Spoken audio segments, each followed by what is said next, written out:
আজকে আমাদের ঘট খোলা হচ্ছে, মানে আমার লক্ষ্মীর ঘট খোলা হচ্ছে, লক্ষ্মীর ভান্ডার কত হয়েছে দেখার জন্য। খোলো খোলো খোলো, ভাঙা হোক। এদিক থেকে ভাঙি, হ্যাঁ ভাঙো, পেছন দিক দিয়ে ভাঙো, তার সুবিধা হবে, মানে ওখান দিয়ে কাটো, শুনতে নাও। হ্যাঁ হ্যাঁ,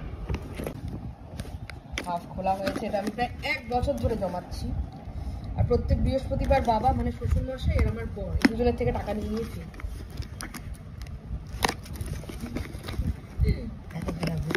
দেখা যাচ্ছে দিদা, দিদা টাকা দেখা যাচ্ছে।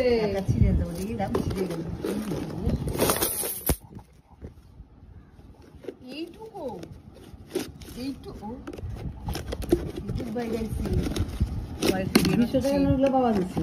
200-100 বেশিরভাগ বাবারই দেওয়া। এটা মানে বনি ফেলছি, আগে যত 1 টাকা 2 টাকা সব দেখবো ও ফেলেছে।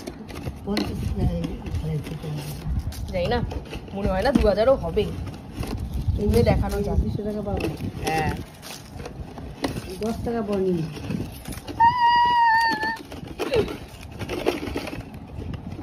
সবাই জমাও, সবাই জমাও। বাবাকে একটু ডাকো, বাবা দেখুক। শেষ। আমি 50 আমার হাতে হচ্ছে, ও 50 নিচ্ছে, দিদা 100 বাচ্ছে, আর মা এখান দিয়ে 200 কুকুরিগুলো বাচ্ছে। তো টোটাল কাউন্টিং এ বেরিয়েছে 7232 টাকা সব মিলিয়ে। ইয়ে, এগুলো কিন্তু এখন কিছু কিনবো না, এটাকে আবার জমাবো, জমিয়ে আবার নেক্সট ইয়ারে দেখবো কত হয়েছে।